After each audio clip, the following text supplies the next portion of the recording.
The 49ers are NFC West champions, 21-13 victory over the Seattle Seahawks. We're going to get into all of it next on the Jack Hammer Show.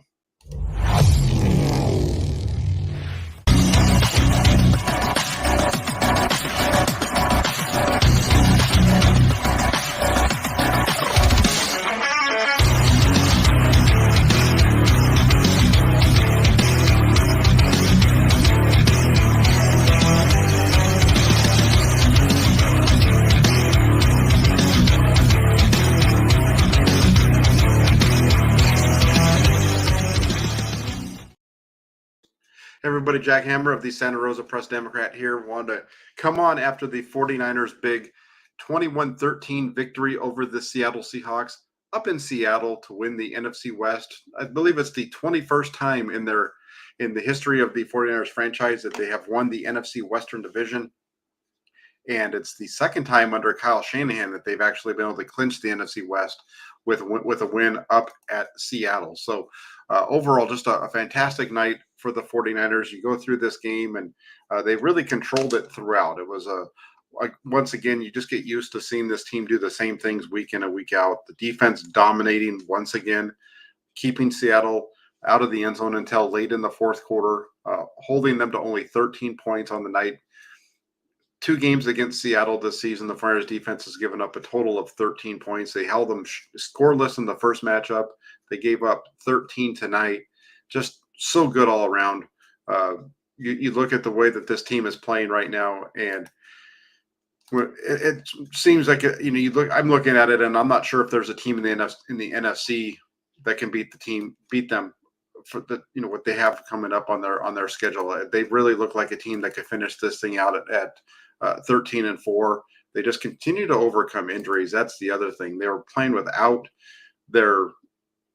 one of their biggest weapons in Deebo Samuel. I'm not sure if he's their best weapon, but one of their biggest weapons in Deebo Samuel. And they just go out and they continue to win. They have their rookie quarterback making his third start, playing with an oblique injury and a rib injury on the road, short week in Seattle, which is a tough place to play anyway. All those things going against them, and they still go out and put up 21 points. Just a really solid game overall from the team in general. There's a couple of opportunities for some points, more points than even what they put up. Really kind of shot themselves in the foot during a stretch in the second quarter. There was a couple of possessions back to back where it looked like they were going to be able. They were moving the ball. They were really into a rhythm, and then they had a holding penalty on Mike McGlinchey that moved them back. And then the next time they had the ball, I believe it was an illegal block in the back by Brandon Ayuk that pushed them back, kind of got them behind the sticks on both occasions, and so that's how they end up not being able to put points on the board there. Then you look in the second half, and they have a really nice drive that really should have closed the game out. It was 21-6 at this point, and three really good runs to start off the possession by Christian McCaffrey for 21 yards, and then you have a big 28-yard completion from Brock Purdy to Tyler Kroft that gets you down to down deep into the Seahawks territory. You miss a 43-yard field goal wide right, and so instead of being up 24-6 at that point, it's still only 21-6. Seattle moves down the field, scores a touchdown to make it 21-13. But then the 49ers do what they've done repeatedly. There was almost 4 minutes left on the clock. They just grind it out. They continue to do this kind of stuff on a weekly basis. And I think it's one of those things with the 49ers where you watch them and they are just so good. And you watch it so often because you're 49er fans and that's your team. But you watch this team constantly be better than everybody else and just be able to completely control the flow of the game. And I think the dominance that we're seeing out of this team gets lost a little bit at times. So they're 10-4. You look at the 10-4 record as well, 10 wins back-to-back seasons now for Kyle Shanahan. Just a really good, solid game all around. You go back and look at this. Like I said, this was, I believe, the 21st time the 49ers have clinched the NFC Western Division. They took the lead right off the bat. They had Brock Purdy on the second possession of the game with a 20-yard touchdown pass to George Kittle, fakes a screen to his left, spins, fakes a screen to his right, and then turns and fires a pass down the middle to Kittle, who does the rest and takes it into the end zone. Then late in the first half that they kind of were struggling there in the couple of possessions after that. So they're struggling a little bit late in the first half. Travis Homer catches a pass from Geno Smith, and as he's running up the field, he's met by Jimmy Ward, and Dre Greenlaw comes across and just whacks him, knocks the ball out, forcing a fumble. Tarvarius Ward's there to scoop it up and take it the other direction, 40 yards all the way down to the 6-yard line of Seattle. And then 2 plays later, you have Christian McCaffrey getting in the end zone from a yard out, put the Friars up 14-3 at the half. And then they open up the second half, wasting little time to extend their lead.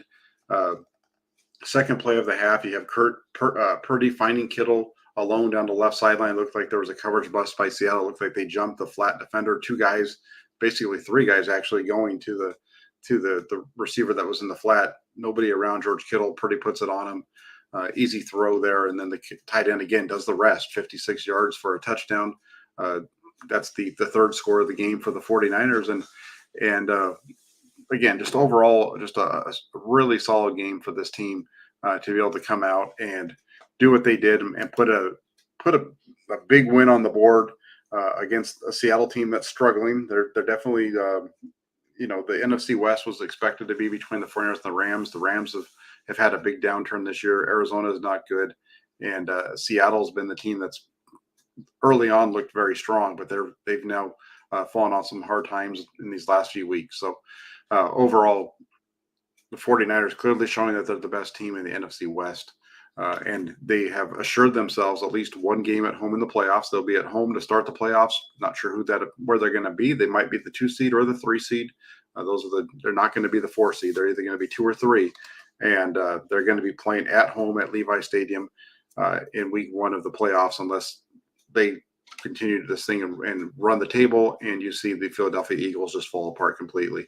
But good news, they are going to have a home playoff game this season. The playoffs are coming back to the Bay. Before the game, I think the big question on everybody's mind as they go through the 5 questions that I asked, but this is one I think everybody was asking, was, can Brock Purdy get it done on the road? We'd seen what he was doing at Levi Stadium. We hadn't seen him be able to get it done up in Seattle. He got it done on the road in Seattle, despite playing with an oblique and rib injuries. Like I said earlier, on that short week, he was once again the best quarterback on the field. There's no doubt about it. Brock Purdy has been the best quarterback on the field each of the last 3 weeks. Against the Dolphins, he was. Last week against the Buccaneers, he outplayed Tom Brady. Tonight, he outplays Geno Smith. He came out firing. He had on his first 11 throws of the game. He was 11 for 11 before he missed his first had his first incompletion. He ends up finishing the game 17 of 26, 217, and a pair of touchdowns. That number doesn't even tell the whole story, because there was a couple of drops. One drop in particular by Brandon Ayuk came on third down. That would have been a first down conversion. And then there was also a couple of times where he just threw the ball away. So overall, a very good third start for Brock Purdy, who's really showing what he can do. I think one of his best plays of the game, doesn't even show up on the stat sheet because he got wiped out due to a penalty. But it was the play where he bootlegs out to play fakes. He starts to roll to his left, out to his right, excuse me. He slips down, and instead of stopping at that point and getting touched down for a sack, he's able to get up, make the defender miss him again, and then throw a completion to Ray McLeod for what would have been a gain of 13 yards. The play gets called back because of an illegal formation penalty, but again, it just shows so much about what Brock Purdy is and why he's doing so well. He just has a feel for the game. He's able to just make things happen. He doesn't have the biggest arm. He's not the fastest guy. He's definitely not the biggest guy. There's nothing about Brock Purdy that makes you think this guy is going to be a standout quarterback. Just, you look at him, he looks like a kid that just got off the school bus from his junior year in high school. But he goes out there, he competes. He's at a very high level and just continues to make play after play for the 49ers against very good competition. And that's the other thing I think that's important in this, is it's not against bad teams. We came into December and everybody was saying the 49ers, we're going to find out who the 49ers are. This is their test, what they do in this month of December. Well, they went out and they blew out Miami. They came back the next week. They blew out Tampa. and now the big win up in Seattle. So they're 3-0. They scored over 100 points, and they've given up about what is it, about 37, I think it is. So 37 points allowed over the last 3 weeks. This team's for real. I don't know if there's a team in the NFC West, in the NFC period, that this team should be afraid of. Philadelphia obviously has a lot of tools and a lot of weapons on offense that they can work with. But this 49ers defense is just so good. I don't see, unless they're playing against Patrick Mahomes or Josh Allen, I don't know if this 49ers defense is going to be beaten. They just do such a good job against everybody week in and week out. The only team that's done it against them is Patrick Mahomes. So overall, they are playing at a very high level. And Jaguar comes in. He says, Jack, the Bosa call was total BS, but we are NFC champs. Yes, the 49ers are NFC champs. I think that the call was BS. He played it smart in the post-game press conference, saying that it was a good call. And I get it. The way the rules are written, you can't land on the quarterback. But when you're hitting a quarterback, there's no way that, you can't really hit him anymore. The only way you can really hit the quarterback is if you run through him and then somehow figure out a way to slide off of him. I felt that was a bad call. It changed the complexion of the game around quite a bit, because the 49ers would have been up 28-3 at that point. Game would have been really over. Instead, I think they went down and were able to kick a field goal, were the Seahawks. So I agree. I think that was a bad call, but the way the rules are written, it was a roughing the passer just based on the way the rules are written. That's why during the game, my thing was that there's a problem with the way the rule is written, the way that they're enforcing that thing, that play, that roughing the passer penalty in particular. Let's see what else we had in terms of Purdy. Still, one other thing that I wanted to mention was that Purdy, with his he was, like I said, he had 2 touchdowns tonight, and he became the first, with those 2 touchdowns, he became the first rookie quarterback since at least 1970 to throw at least 2 touchdowns 3 games in a row. So just really solid game for Brock Purdy overall. And it wasn't even what he was doing with his arm, wasn't everything. I already mentioned the one play they didn't count where he slipped and got back up and completed the pass to Ray McLeod. But there was the other one was late in the game at the end. 49ers are trying to run the clock out in their 4-minute offense. They have 3rd and 1. Purdy bootlegs out to his right. He gets the corner, and as the Seahawk defender is closing in on him, he goes to slide, but as he goes into his slide, he extends the ball as far forward as he possibly can. And in doing so, he picks up the first down, and that first down allows the 49ers to close out the game. They get a big run from Jordan Mason for 56 yards after that. But really the play by Purdy was the deal that actually shut that thing down. So really nice there. And yeah, Randall, I agree on that Bosa thing. He's supposed to levitate. That's about the only way he's going to not get called for the penalty there, right? And then, kind of sliding on to some of the other ones, because I do see comments about the other players. And the second question I asked ahead of the game was, how are the 49ers going to replace the production of Deebo Samuel? And they were able to do that with Christian McCaffrey. He stepped up. He had 138 total yards of offense in this game. He was able to grind out 108 yards on the ground. He had 26 carries, 108 yards, and a touchdown. That touchdown coming after the fumble recovery by Charvarius Ward. He also had 6 receptions for 30 yards. So you look at that, and as far as the question from Black 15 Riding Razor, he's asking if I think that McCaffrey's usage is too high. No, I don't. Not in a game like this. This is a game that you need to win in Seattle. You're trying to win. You're trying to clinch the NFC Western Division. You have a extended period of time off now. 26 carries is something that I think McCaffrey can touch the ball 30 times every once in a while. But I think overall it was a very solid performance. And he, in this game, what you saw from Kyle Shanahan was there wasn't anything really fancy. They typically only use 21 personnel, 11 personnel, and 12. Those are their 3 main personnel packages that they use. today they pretty much just ran 21 and 11 for most of the game. They were pretty much in 21 personnel unless it was third down. Once it got to third down, they'd go to 11, and then that's pretty much what they did throughout the first half. The second half, they mixed it up a little bit more, but for the most part, you saw them uh, really in 21, which is two running backs, one tight end, or 11, which is one back and one tight end throughout most of the game. Second half, they got into a little bit of 12, which is one tight end or one running back and two tight ends, and then the big throw to Tyler Croft came out of 22 personnel, which so they had two backs and two tight ends there. But early on, they were living and dying with their 21-11 personnel groupings. So overall, it was just really interesting to watch the way that Kyle Shanahan managed this game. Got some big plays out of different guys. That's the other thing too. You had some big runs from uh,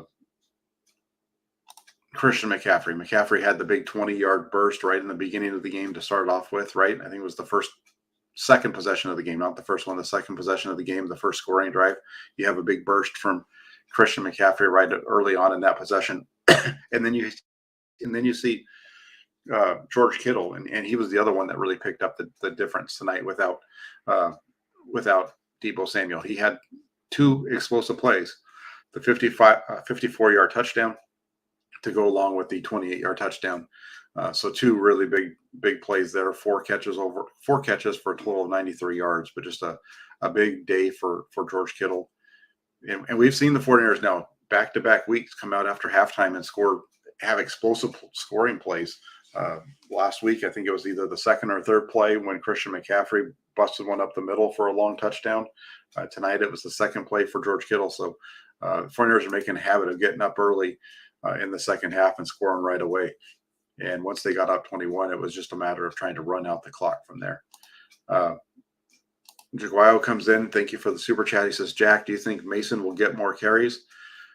I don't think he's going to get much more than he's already getting. It seems to me like his role is kind of to be the finisher.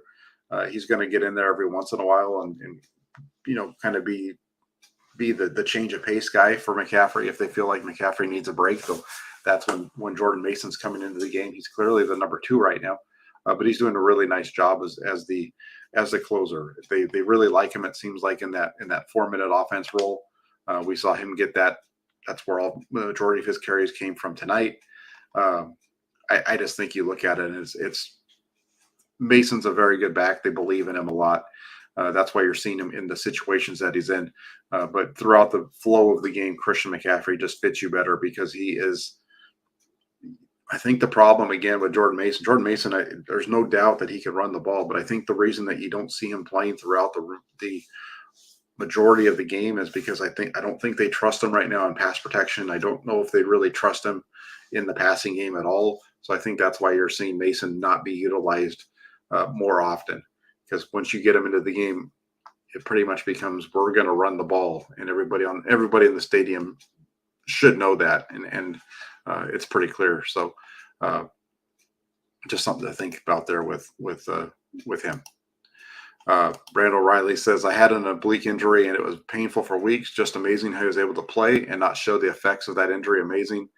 And that's true. I mean, that oblique is usually something that we see when it comes to quarterbacks having oblique injuries. That is something that'll sideline guys for a while. So he was able to play through it tonight. Now they have kind of a mini bye week. There's 3 days before Sunday for them to rest, and then they get a couple more days after that before they need to start ramping up for their game coming up on Christmas Eve on that Saturday against the Washington Commanders. So he'll be fine. I think it was very good to see him go out there, Brock Purdy, make those plays, play as well as he did. You look at Jaguayo coming in and asking me what quarterback does Purdy remind you of? There's so many different things that I can say with this question. I think the part of him, what he does reminds me of Jeff Garcia with some of the things that he's able to do with moving around. I know this will get me in trouble, but who gives a crap? This is my channel, and I'm already on record as being a Joe Montana fan, so there's a little bit of Joe Montana to his game in terms of his ability to move around in the pocket and make plays on the run. I agree with Black 59 Razor. There's probably a little bit of Sean Hill in his game too, because of the arm isn't the biggest arm. So there are times when the ball doesn't look like it's necessarily getting there really quick. But the guy can make throws all around the field. And for a 7th round guy that was taken at 262 to come in here and play the way that he's playing right now, you've got to tip your hat to Kyle Shanahan for getting this guy ready. And you've got to tip your hat also to Brock Purdy for the plays that he's making. If you guys follow me on Twitter at all, at @jackhammer_NFL over on Twitter, I posted a video from Brock Purdy. It's a one-play clip of Brock Purdy in high school running the ball, getting to the sidelines and stiff arming a defender into the ground. It's just crazy what this guy's able to do at his size, and some of the lack of athletic ability that comes with the size that he has. So just a guy that just grinds it out, gets it done week in and week out so far, and we'll see what happens. If he can keep this thing on a roll, it would be one heck of a story if the 49ers are able to finish this off playing all the way into February. We'll find that out as this thing goes through. But you look at this defense, and I think with this, as strong as this defense is, they have the potential to get there. And that's why, you look at the other questions that I asked, and one of them was, can you stop Kenneth Walker? Kenneth Walker coming into this game was a big piece of the Seattle offense for me. I was thinking he's been pretty much the engine that gets this Seattle team running. He missed a week with an injury last week. He'd missed in some time before that because he left the previous game early. The 49ers came into this game having not allowed a runner to gain more than 59 yards on them this season, and they continued that dominance on Thursday night. They held Walker to only 47 yards on 12 carries, so under his average. He was averaging 4.7 yards per attempt coming into the game. They held him under 4 yards, and that's even with a one big run of 15 yards. So the 49ers did a really good job with that in this game. Just a really solid effort from them to shut this down. The one big run today for the biggest run of the game for the Seahawks actually came from Geno Smith on a scramble. When you saw Smith, he scrambled out for an 18-yard gain. But other than that, the 18-yard run from Smith, and then you had the 15-yarder from Walker. But for the most part, the 49ers did an excellent job of shutting down the Seattle offense, doing what they needed to do to really put this game in the hands of Geno Smith. And that's that was the key for me, was to see what they could do there. Because if you can put the game into the hands of Geno Smith, I think that really plays into their hands against this team. Smith has had a fantastic year, but when you look at him overall, he's not the guy that's driving the bus. He needs to have somebody else leading the way in order for this team to win. And, you look at it from a number standpoint tonight. He completed 31 of 44 passes for 238 yards on touchdown. I mean, you look at the numbers, 31 of 44. That sounds good. That's 70% completions, but he only had 238 yards. So, it took him nearly twice as many throws as Brock Purdy to finish with, what's that, about 21 yards more. That's not good. And he was only able to get the Seattle offense into the end zone once. So, you look at what Geno Smith did. That was my fourth question. The 49ers defensive's ability to get to Geno Smith. And the answer to that was, yeah, they held him to only 4.4 net yards per pass attempt. He was under constant pressure all night long. They were able to hit the quarterback, hit him 9 times. And then you had Samson Ebukam, Nick Bosa, and Talanoa Hufanga each recording a sack. So, it was an okay game for Geno Smith, but he was not. He was struggling in this game at times. Just was not able to put much on the board. And I agree. This goes back to the earlier question from verse 1 Havoc. I think Jeff Garcia is a good comp for Brock Purdy. Undersized guy, just a grinder, somebody who you don't really expect to be making big plays, but they just keep going out and figuring out a way. Also played with both of those guys played with very good supporting cast. A big part of Garcia's success in San Francisco was playing with Terrell Owens. And there's no doubt what the 49ers have here in George Kittle and Deebo Samuel, and Brandon Ayuk struggled a little bit tonight with the drop, but Jennings doing what he's doing, third and Jawan, right? Chains, if you want to call him that. That's the first name that always pops up in my head is Chains. That's what one of the 49ers trainers calls him. So big couple big plays tonight for Jawan Jennings, moving the sticks again. That's what his role is. So Chihuahua comes in with another super chat, and he wants to know, what is your schedule with the extra days off? I'm going to keep it pretty close to what I normally do, except for over the weekend on Saturday and Sunday. I won't be here, but I'll be back tomorrow. We'll do my observations show. Typically, I rewatch the game afterwards, and then come back on the day following the game. Usually in the Sunday games, it's Monday. I come back with my observations from the game, showing who did what and some of those takeaways and things like that. So I'll be on the channel doing that. Be more than happy to converse with everybody. Then we've got the weekend off. Going to take a couple of days. Going to get some rest, get over this cold that I have, and so I can come back strong for everybody and especially for my family. So we've got to get that all done, and then Monday be on with Rob Shue for the Hammerhead show, and then Tuesday Jesse is going to be out. So Jesse he is not going to be available to do the Hammer Nail show on Tuesday. So I might do a call-in show. So if you guys like what you see on the channel, keep it locked in, and that would be a good idea of what we're going to be doing the rest of this week and early next week on the channel. So thank you very much, though, for that super chat, and I hope you have it looks like you got to get up early, so have a good night, and make sure that you check out All Good there, and we'll be seeing you down the road on the channel here. Wow, really appreciate you. And then last but not least with this game tonight was the question is, can the 49ers figure out how to win in Seattle? And that's another one. That's a big yes. They were able to go in there. They really took out the crowd early on. That's one of the things, going back to the days of Bill Walsh. One of the things that he always talked about was going in, punching your opponent in the mouth right off the bat. Don't wait to get hit, but you do the hitting first. If you can go in on the road and make a couple big plays early on, you're going to take that crowd out of the game by going out and making plays right off the bat. And that's what you saw from the 49ers tonight. The first series didn't work out exactly well, but they went out that second one. They got the lead, and they just continued to shut down the Seattle offense and really took the Seattle crowd out of the game for the most part.